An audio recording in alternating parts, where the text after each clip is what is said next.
Made 99.9% of deadly MRSA, black mold, E. coli, bird flu, and more from all surfaces. Germfree33.com. Remove pollen, mold, pet dander.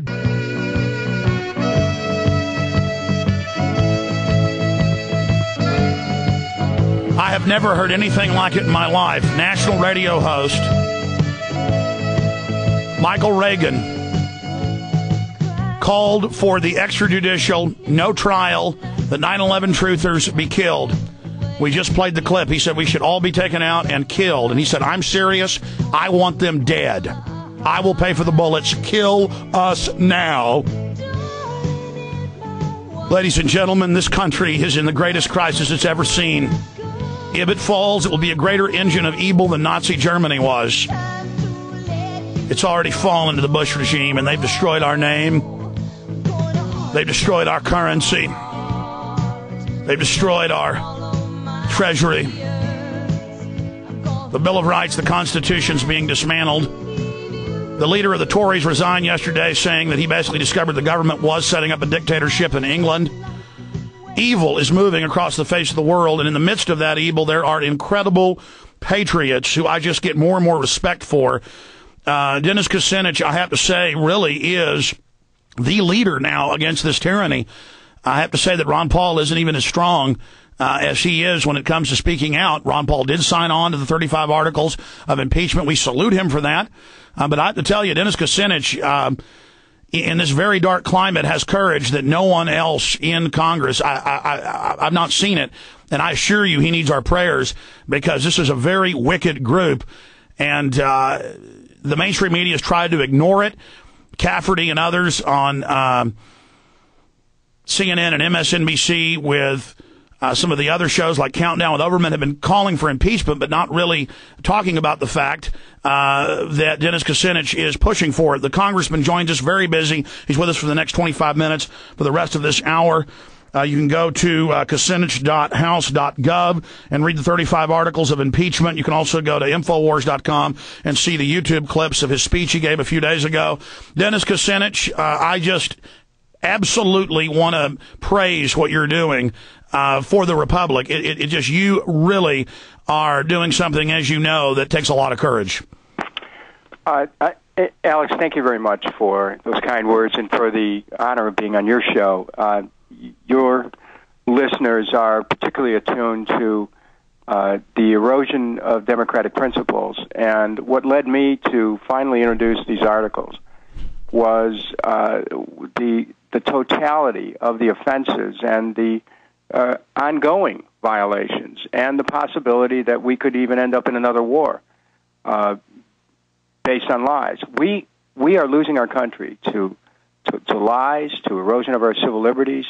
We've moved in a direction that's profoundly anti-democratic, and Congress has a constitutional responsibility to put a check on executive abuse of power. That's what these articles of impeachment will do, and they not only set an historic benchmark for and an historic record for future generations, but they also send a message to whoever would be the next president that such usurpations and abuses are not going to be tolerated. Congressman, just to break down for those that don't know the process, you basically have brought charges to the equivalent of the grand jury, which is the House, which will then decide whether or not to indict. Then it will go to a trial in the Senate. If Richard Nixon, who did 1/100th, literally, of what Bush and his crime syndicate have done, and if Clinton deserved for what he did to be indicted in the House, there is no doubt that George Bush and his group of cronies must be indicted just to get our country's name back and to let the police and military know that what they've been ordered to do is illegal, because now we see the precedent set for all forms of tyranny. Can you walk through how important it is that people get behind this process, and how do we, A, what has Bush and his crime syndicate done? B, how do we help you get this done? Alex, the first thing that I want to say, after listening to the way that you provided a capsule summary, is that you yourself are someone who needs to be appreciated for your understanding what's happening, your willingness to communicate it to people. So I thank you for understanding. I thank you for understanding the scope of the challenge that we face, and for outlining it in the way that you have, because it essentially these charges have to be presented to the Judiciary Committee, which then will hopefully hold a hearing and send it to the House with a report, which then will be voted on. And if the president is impeached in the House, he would go on trial in the Senate. This is a moment where we have the opportunity to reclaim our government and to reclaim all that's good and right in America and what we stand for, not only with respect to each other, but what we stand for in the world. I love this country. I get chills when I watch the flag pass by in a parade. I feel I wear an American flag because, and it has a blind person gave it to me because it has USA in Braille on it. So then even a blind person would know I'm wearing this flag because I love this country. I love the flag. I love what America has historically stood for. But I see our country as being destroyed by people who don't want to obey the law and just want to be a law unto themselves. That's why there's got to be an accounting for the loss of lives of our soldiers that have been were sent there on a mission that was not based in truth. There's got to be an accounting for the injuries to them. There's got to be an accounting for the innocent Iraqis who have died, for the huge amounts of money that we're borrowing to be able to keep this war going, and every other president who has been held to a measure of accounting.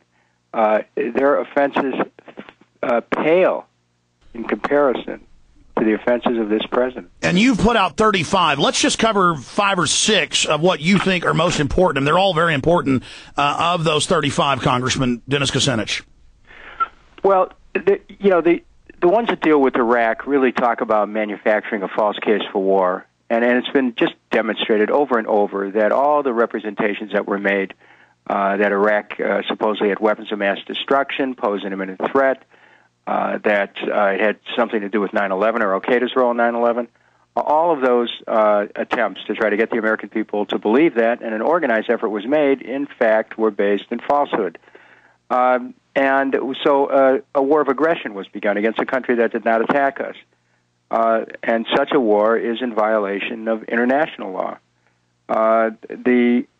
which puts George Bush within the reach of an international tribunal. This is why Congress needs to become involved. We cannot let other governments or other jurisdictions do our work for us. We need to look at the record and recognize that law has been violated and it has to become a matter of a systematic public examination. When that happens, it's said that you shall know the truth and the truth shall set you free. This country will begin to be freed from the grip of fear, which has been placed its clammy hold on us since 9/11, and the capitalization on the events of 9/11 for political purposes will end, and we'll get our country back. This is about getting our country back, reestablishing the rule of law, getting back our civil liberties, putting aside, enforcing posse comitatus, making sure there's no more torture or wiretapping or eavesdropping or, any of the things